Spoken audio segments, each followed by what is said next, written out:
मुंबईत मराठा आरक्षणासाठी मनोज जरांगे पाटील यांचं उपोषण, आकाश महाराजांचा भूसमाधीचा इशारा।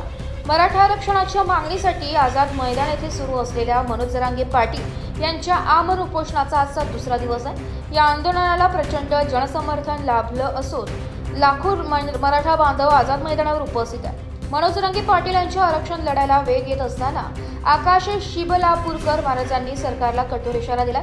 जरांगे पाटलांच्या जीवाला कुठलाही धोका झाला तर आम्ही जिवंत भूसमाधी घेऊ असा इशारा त्यांनी दिलाय। मराठा आरक्षणाच्या लढ्यासाठी मुंबईत वातावरण तापत असून राज्य सरकारसमोर मोठे आव्हान उभे ठाकले। आझाद मैदानावर आंदोलनकर्त्यांची संख्या वाढतच चाललेली असून मराठा बांधवांच्या हक्कांसाठी सुरू असलेले हे आंदोलन निर्णायक टप्प्याकडे जात आहे। याबाबत अधिक माहिती आकाश शिबलापूरकर महाराजांनी दिली आहे। जय शिवराय। मुंबई येथे चालू असलेला मराठा आरक्षणाचा लढा व मनोज जरांगे पाटील हे आझाद मैदान येथे आमरण उपोषण करत आहे।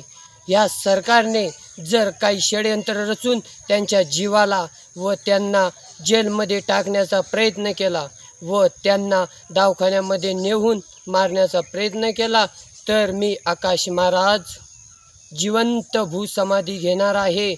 आझाद मैदान येथे चालू असलेला मराठा आरक्षणाचा लढा या सरकारने त्या ठिकाणी फक्त 5000 मराठा बांधवांना येण्यासाठी परमिशन दिलेले आहे, पण माझा मराठा बांधव लाखोच्या संख्येने मुंबईमध्ये दाखल झालेला आहे। जय शिवराय।